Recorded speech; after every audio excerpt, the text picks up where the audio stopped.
democratic transitions rely heavily on an assumption of mutual compliance.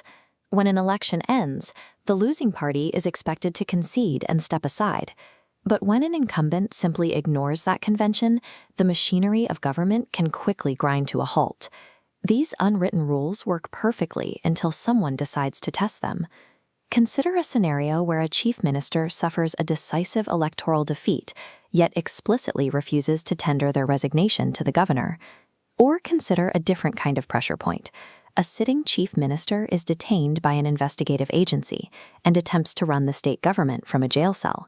Both scenarios ask the exact same question of the Indian Constitution.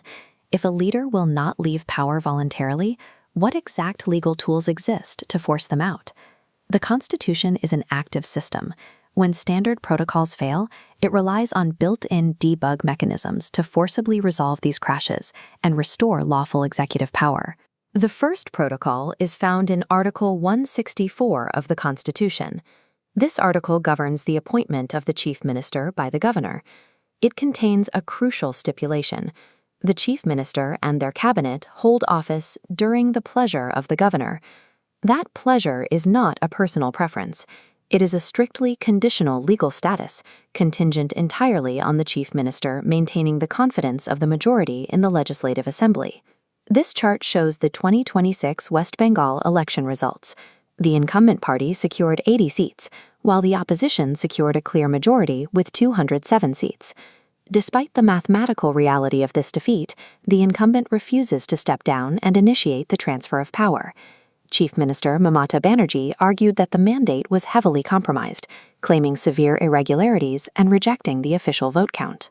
To resolve this, the governor executes the first countermeasure, mandating a formal floor cast through a no-confidence motion.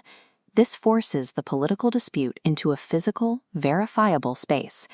Claims of a rigged mandate made outside the assembly mean nothing if a leader cannot demonstrate the support of 148 physical MLAs inside this room. If the chief minister refuses to face the floor test, or fails the vote and still refuses to resign, the governor's pleasure is legally withdrawn. The governor then exercises explicit override powers. The governor formally dismisses the Council of Ministers. The state bureaucracy and the chief secretary are legally directed to sever all administrative ties, effectively shutting down the chief minister's office.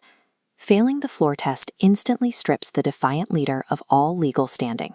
However, if an outgoing chief minister goes beyond refusing to resign and actively obstructs the formation of the new government, the system escalates to a critical failure protocol. This specific obstruction creates a legal condition defined as a failure of constitutional machinery. The governor documents this blockade and submits a formal report to the president, triggering Article 356. This flowchart shows the immediate structural effects of Article 356, commonly known as President's Rule. The state's legislative assembly is immediately dissolved or suspended. Administrative control is instantly rerouted. The central government takes over the administration of the state, bypassing local elected officials entirely. During this period, the governor assumes the role of the active head of the state, managing the bureaucracy on behalf of the center. This is a temporary measure.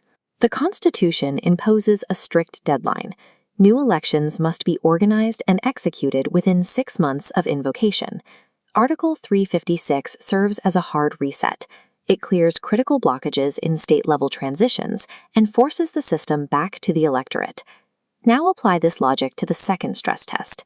A sitting chief minister is arrested and held in remand by an investigative agency.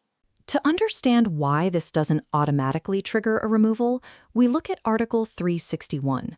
This article grants specific officials absolute immunity from civil and criminal proceedings while in office. This matrix compares executive protections. Under Article 361, the president and governors are heavily shielded from prosecution. But notice the gap. Prime ministers and chief ministers lack this shield. Subject to equality before the law, they can be investigated and detained. But their removal from office is governed by a completely different statute, Section 8.3 of the Representation of the People Act 1951. Under this law, the initial stage of the criminal justice process, an accusation, an arrest, or time spent in police remand, has no bearing on a legislator's legal standing to govern. The law requires a finalized judicial outcome. Disqualification occurs only if a court formally convicts the individual of a crime and sentences them to at least 2 years in prison.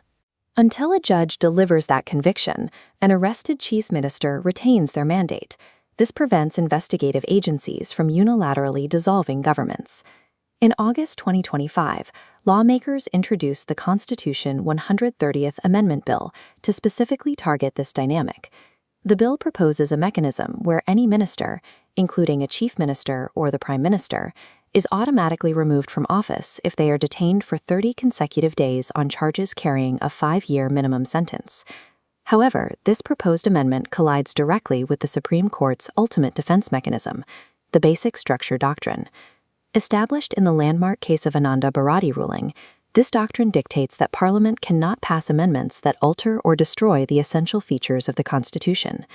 This diagram illustrates the first essential feature threatened, the triple chain of accountability.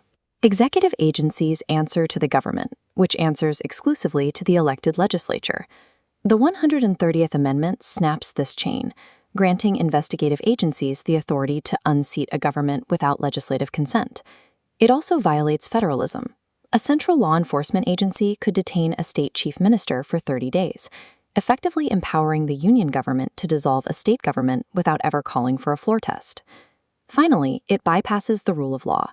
The removal is executed purely on an executive accusation and a detention timeline. It removes a leader before any judicial evaluation of actual evidence takes place. The 130th Amendment attempts to close an accountability loophole, but creates a fatal vulnerability in the process. It gives investigative agencies a mathematical veto over the electorate. Look at these two scenarios together. On one side, an obstinate leader tries to govern after losing an election. On the other, an executive agency tries to remove a leader using detention rather than conviction. Both are attempts to bypass the only metric that matters, the legislative assembly. The entire system is anchored to the physical act of citizens casting ballots, which translates directly to seats in the legislature. To protect that mandate, the Constitution utilizes a dual defense. Governor overrides and Article 356 clear out political obstinacy, while the Basic Structure Doctrine neutralizes executive overreach. Power flows strictly from verifiable numbers on the floor of the Assembly. It cannot be claimed through defiance, and it cannot be revoked by police action. When these constitutional protocols perfectly execute, the systemic blockage is fully cleared, and the machinery resumes its normal function. The Indian Constitution ensures that governments are installed, sustained, and removed by the explicit mandate of the people. Everything else in the system is just noise.